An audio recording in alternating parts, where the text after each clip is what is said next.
Hey guys, I am Miss Raw, and this is Radically Accept. Today, I would like to talk about emotion regulation.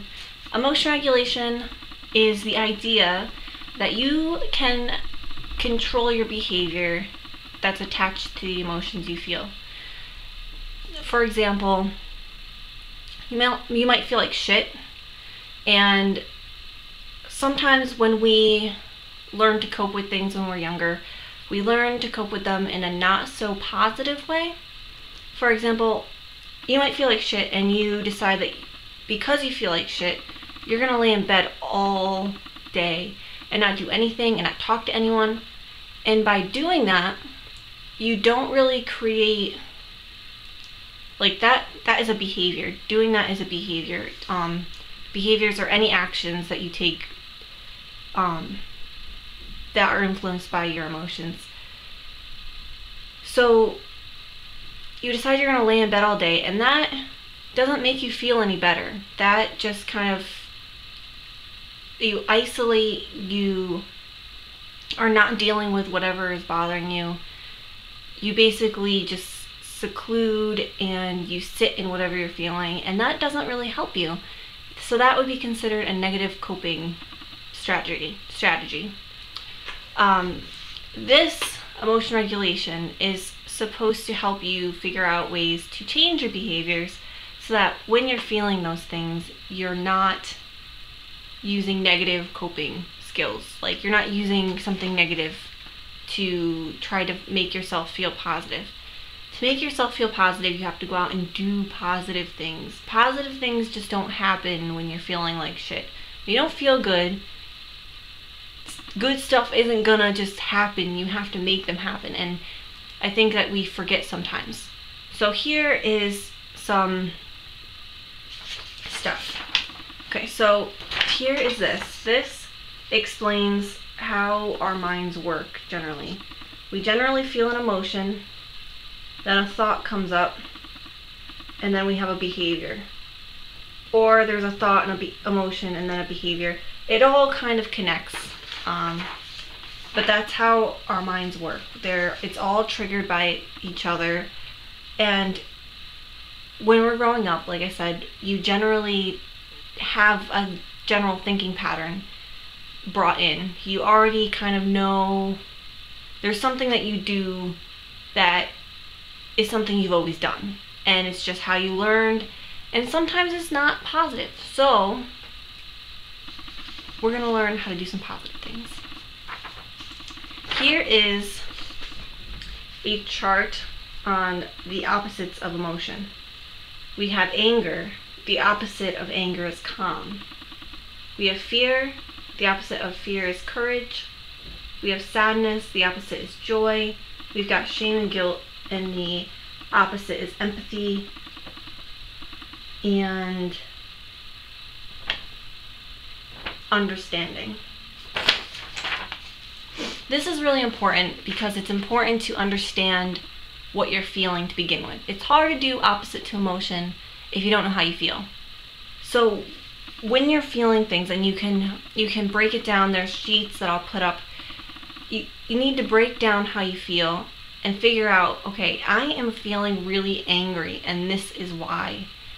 And the why isn't even really that important, just sometimes it's good to know why you're upset so that you don't get upset about it later, or so that you understand, okay, so this is what happened and this is why I'm angry. And you can explain to other people easier. But it's really just important to know what kind of emotion you're feeling so that you can then do the opposite of emotion. So when you're feeling angry, your tendencies are to attack, to, lash out, yell, throw things, break things. I know that I've done that more than once.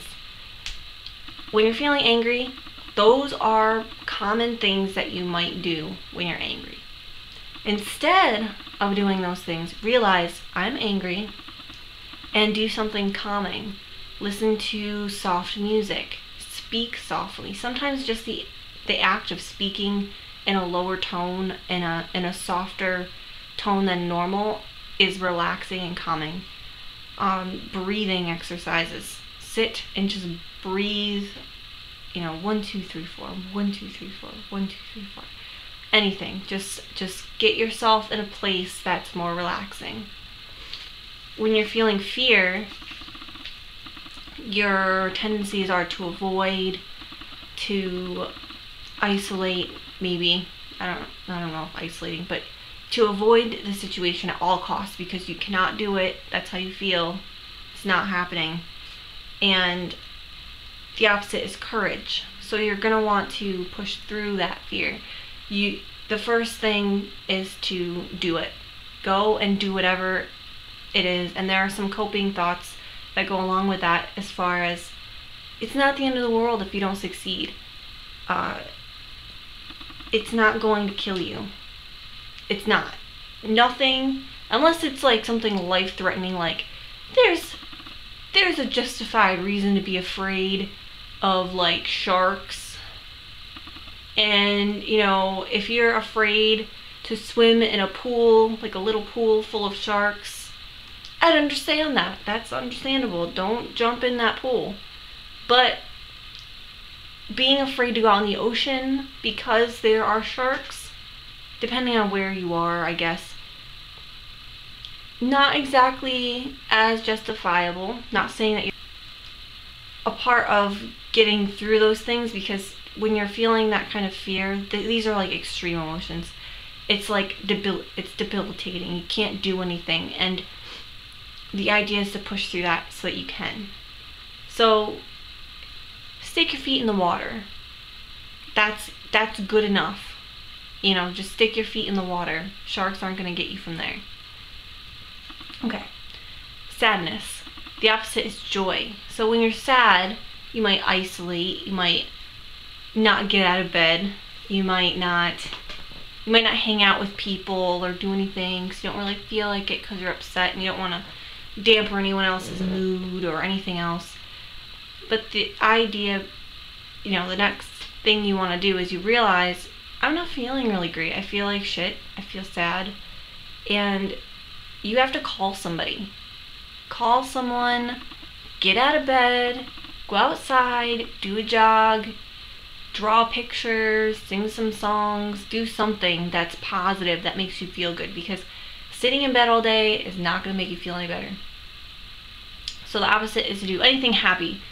It's pretty cool when you can hang out with people. That's pretty good, because isolation is probably the worst thing, especially when you're overly emotional and you think way too much and you all this stuff goes on, and just getting outside and doing something with somebody, probably the best thing that you could do. In shame and guilt. Now this really depends on if it's justifiable or not.